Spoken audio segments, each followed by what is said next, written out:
भारत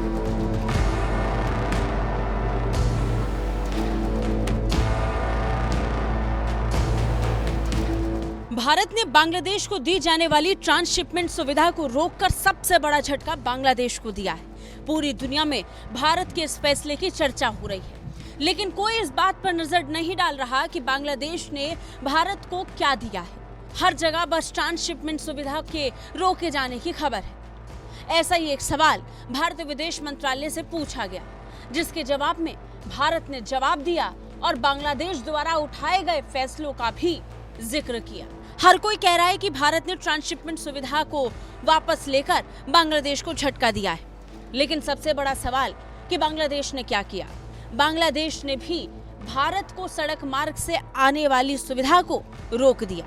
भारत ने बांग्लादेशी निर्यात के लिए ट्रांसशिपमेंट सुविधा वापस लेने के अपने फैसले के पीछे का अब कारण बताया है और कहा कि द्विपक्षीय व्यापार को प्रभावित करने वाले ढाका के फैसलों की प्रतिक्रिया के रूप में था।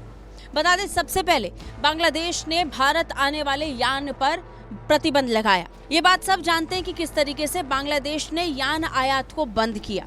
इसके बाद 3 भूमि बंदरगाहों को बंद करने का फैसला भी बांग्लादेश की तरफ से लिया गया और उसके बाद जाकर भारत ने ये फैसला किया। इसका ही जिक्र भारतीय विदेश मंत्रालय की तरफ से भी किया गया। भारत ने ट्रांसशिपमेंट सुविधा बांग्लादेश द्वारा उठाए गए कदमों के जवाब के रूप में दिया है। विदेश मंत्रालय के प्रवक्ता रणधीर जायसवाल ने मीडिया ब्रीफिंग के दौरान इस सवाल का जवाब दिया। उन्होंने कहा कि हम एक लोकतांत्रिक, समावेशी और समृद्ध बांग्लादेश के पक्ष में हैं। जहां तक व्यापार के मुद्दे का सवाल है, पिछले हफ्ते ही हमने ट्रांसशिपमेंट सुविधा के बारे में घोषणा की थी। उन्होंने अपने बयान में कहा कि हमने अपने बंदरगाहों और हवाई अड्डों पर होने वाली भीड़ भाड़ के कारण ये कदम उठाया है। लेकिन मैं आपको ये भी याद दिलाना चाहता हूँ कि इन उपायों की घोषणा करने से पहले बांग्लादेशी पक्ष में जो घटनाक्रम हुए उन पर भी सबकी नजर होनी चाहिए।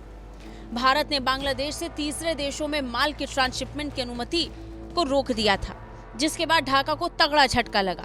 बांग्लादेश हवाई मालवाहकों के माध्यम से परिवहन का निर्यात करता था, यानी कपड़े का व्यापार करता था, जिसे सबसे तगड़ा झटका लगा है।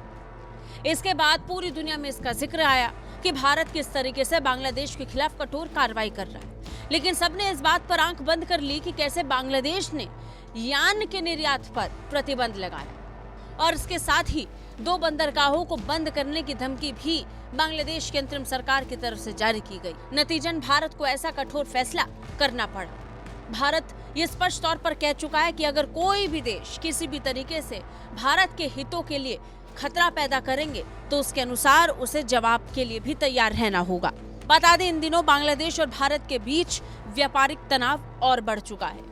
दोनों देशों के बीच व्यापार पर लटकी तलवार का फायदा चीन और पाकिस्तान जैसे देश उठा रहे हैं, लेकिन बावजूद इसके बांग्लादेश की अंतरिम सरकार अब भी भारत के खिलाफ जाकर फैसले लेने के लिए तैयार नजर आ रही है।